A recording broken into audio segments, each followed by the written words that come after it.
Class 8 की English text book से लिया गया है और इस चैप्टर के ऑथर हैं रस्किन बॉन्ड।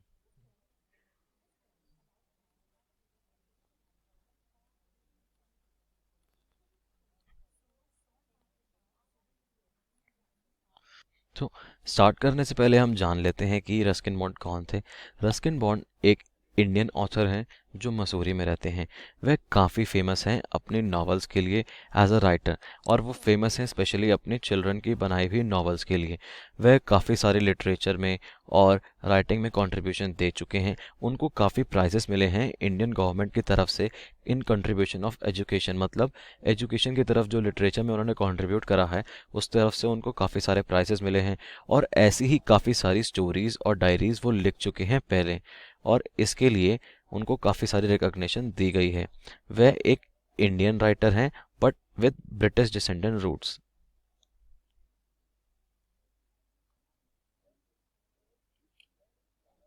तो आइए देखते हैं इसमें क्या लिखा है। चैप्टर को स्टार्ट करने से पहले हम पढ़ेंगे इसमें बिफोर यू रीड। इसमें लिखा गया है, do you know what a diary is? It is a record of personal experiences written after day over a long period of time.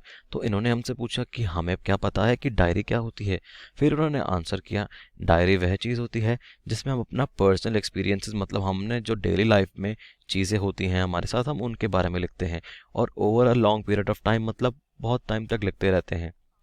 You can also use a diary to note down things you plan to immediately or in future.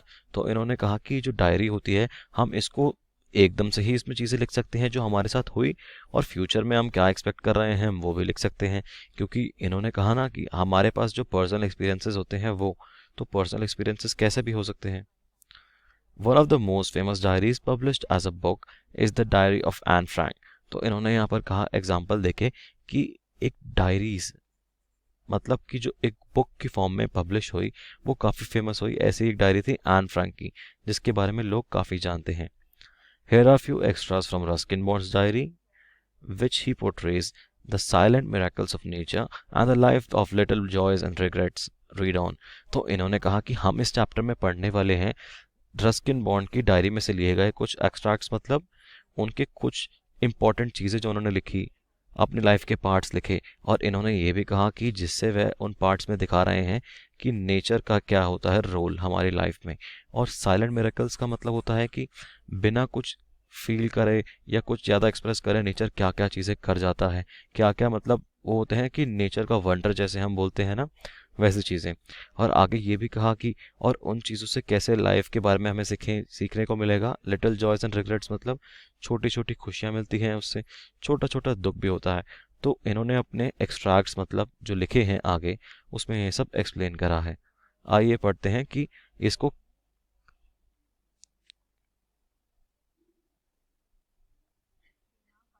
और जानते हैं कि इन्होंने अपनी diary में क्या क्या लिखा था।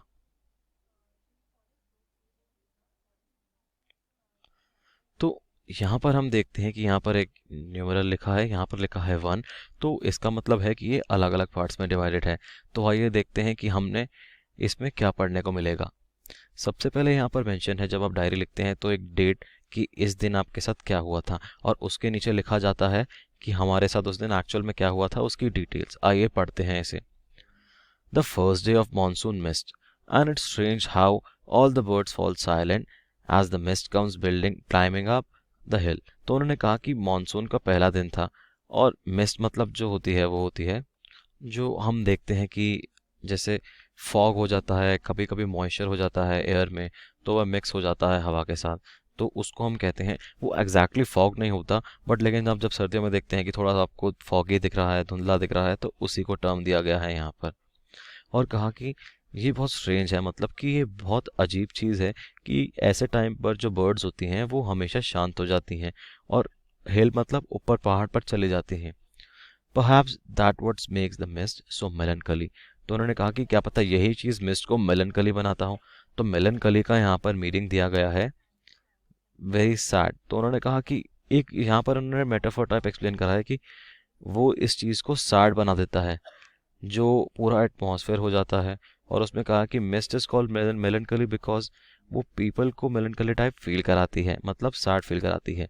जब बर्ड चली गई तो शांति हो जाती है।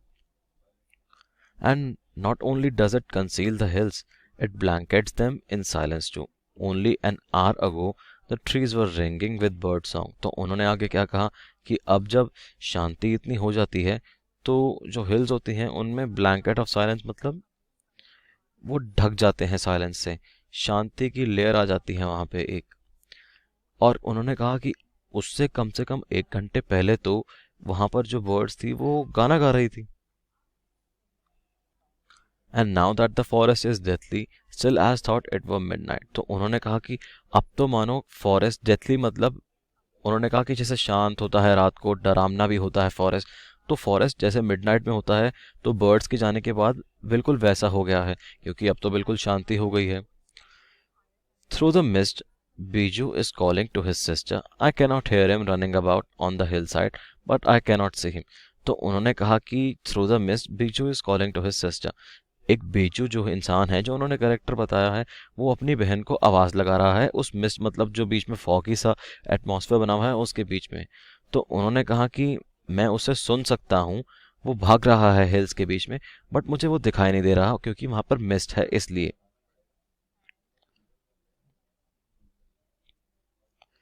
आगे की डेट दी गई है जून 25। ये नेक्स्ट डायरी एंट्री है। सम genuine early monsoon rain, warm and humid and not that cold high altitude stuff we have been having all year। तो उन्होंने कहा कि इस पूरे साल में जेन्युइन अर्ली मानसून रेन मतलब कि जो नॉर्मल बारिश होती है वो, और थोड़ा सा गर्माहट और जो थोड़ा उमस हो जाती है मौसम में, और हाई ऑल्टीट्यूड मतलब जब आप ऊपर जाते रहते हैं तो थोड़ा बहुत सर्दी भी आपको लगती है। तो ये तो उन्होंने कहा कि हम एक्सपीरियंस कर रहे हैं ऑल ईयर। फिर कहा गया the plant seem to have it too and the first cobra lily rear its head from the ferns as I walk up to the bank and the post office। तो उन्होंने कहा कि जो plants होते हैं वो भी ये सब फील करते हैं। और इन्होंने कहा कि फर्न, फर्न को क्या कहते हैं, एक फ्लावरलेस प्लांट होता है, जैसे इस फोटो में दिया गया है यहाँ पर। आप बहुत सारे ऐसे प्लांट्स देख सकते हैं कि जिसमें फ्लावर्स नहीं निकलते क्योंकि उनमें कोई प्रोड्यूस तो नहीं होता, ना कोई और चीज़ होती है, तो उनके अलग अलग फर्न्स होते हैं। तो फर्न्स उन्होंने क्या कहा है यहाँ पे, लीव्स लाइक होता है एक स्ट्रक्चर जो प्लांट के साथ निकलता है। और इन्होंने कहा कि कोबरा लिली ये एक प्लांट का टाइप है जिसको वो डिस्क्राइब कर रहे हैं। रियर्स मतलब वो बाहर निकलता है अपने head.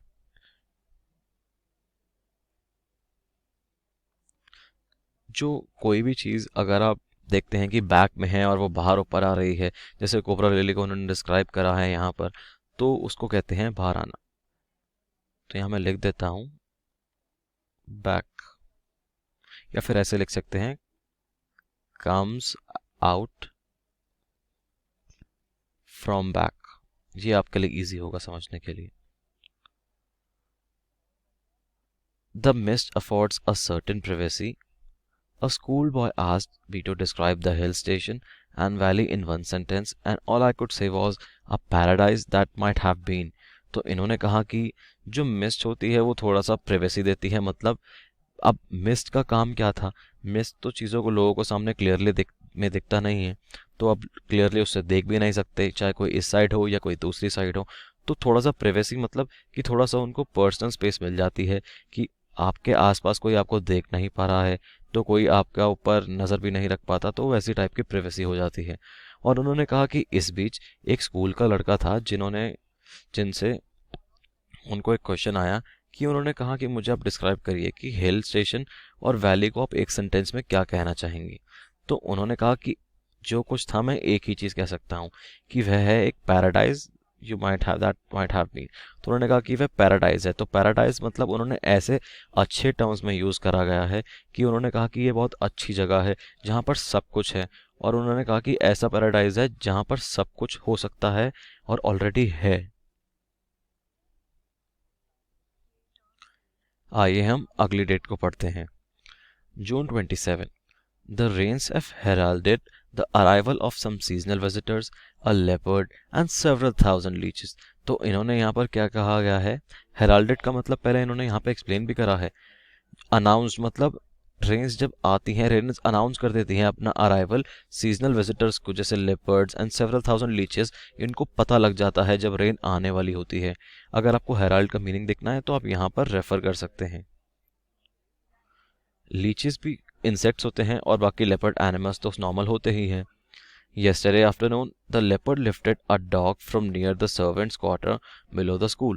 In the evening, it attacked one of the Biju's cow, but fled at the approach of Biju's mother, who came screaming imprecations. तो अब यहाँ पर क्या हुआ? यहाँ पर उन्होंने कहा कि कल एक दोपहर में जो लेपर्ड था वो लिफ्टेड अ डॉग, मतलब जैसे शेर शिकार करता है लेपर्ड भी शिकार करता है, तो वैसे ही वह एक डॉग को पकड़कर ले गया शिकार करके, और वो स्कूल के पीछे जाके छुप गया. अब इन द इवनिंग एक और चीज़ हुई सेम. उसी लेपर्ड ने बिजू की जो काऊ थी, जो कैरेक्टर हमने डिस्कस करा है, उसको वो अटैक करने के लिए अप्रोच करने आया, बट लेकिन वहाँ पर थी बिजू की मॉम, तो वह वहाँ पर बहुत ज़ोर ज़ोर से चिल्लाने लगी. तो इसी बीच चिल्लाते चिल्लाते वह एकदम से वहाँ से भाग गया. तो इम्प्रिकेशंस का यहाँ मतलब होता है जैसे कि आप कभी कर्स यूज करते हैं, कोई कर्सिंग लिख सकता हूं मैं इस कॉन्टेक्स्ट में. तो बीजू की मॉम थी, बहुत जोर जोर से कर्स करने लग गई, वो एकदम से भाग गया. As for the leeches, I shall soon get use to a little blood letting every day. तो यहाँ पर उन्होंने क्या कहा कि लीचेस का जहाँ तक बात थी, तो मैं अब यूज टू हो गया हूँ कि ब्लड लेटिंग, यहाँ पर एक्सप्लेन भी करा है लूजिंग ब्लड. लीचेस जो होती हैं आपकी बॉडी से खून को सक कर लेती हैं. तो लीचेस आपकी बॉडी पर अगर आ जाती हैं तो वो इसी पर्पस पे ही रहती हैं, क्योंकि जिस भी लिविंग ऑर्गेनिज्म के ऊपर लीचेस आती हैं तो उनसे वो ब्लड सक करती हैं. तो यहाँ पर मेंशन भी है मीनिंग ब्लड लेटिंग का. Losing blood, leeches were used to remove blood from a patient's body. तो इन्होंने यहाँ पर मीनिंग में एक कॉन्टेक्स्ट ऐसा भी डिस्क्राइब करा गया है, अगर आपकी बॉडी पर एक कोई लीच है तो वो आपका ब्लड सक करेगी तो वो वीकनेस आपको आएगी. बट इन नेगेटिव सेंस और अदर सेंस में यहाँ पर और भी कहा गया है मीनिंग के साथ साथ कि लीचेस पेशेंट की बॉडी पर भी यूज़ की जाती थी. जब कोई, अगर मान लो आपका ब्लड कंटामिनेटेड हो जाता है किसी डिजीज़ की वजह से, तो वह वो ब्लड सक कर लेती थी. Other new arrivals are the scarlets minivets. The females are yellow, flitting silently among the leaves like brilliant jewels. तो यहाँ पर स्कारलेट मिनीवेट्स क्या होता है आप सोच रहे होंगे. स्कारलेट मिनीवेट्स होता है ब्राइट रेड बर्ड्स जो कुकू के जैसे होती हैं. कुकू आपने बर्ड देखी होगी जो आवाज़ करती है सुबह सुबह, जी हाँ वही बर्ड होती हैं. तो स्कारलेट मिनीवेट भी होती हैं वही चीज़. और उन्होंने कहा कि इसमें फीमेल्स वाली जो होती हैं बर्ड्स वो येलो होती हैं, तो ये इस टाइम तक आ जाती हैं. और उन्होंने कहा कि साइलेंटली वो आराम से लोगों के बीच में इंक्लूड, मतलब जब कोई बर्ड्स कहीं से आ रही हैं, सीजनल बर्ड्स होती हैं, वो साइलेंटली फिट कर जाती हैं वहीं पे.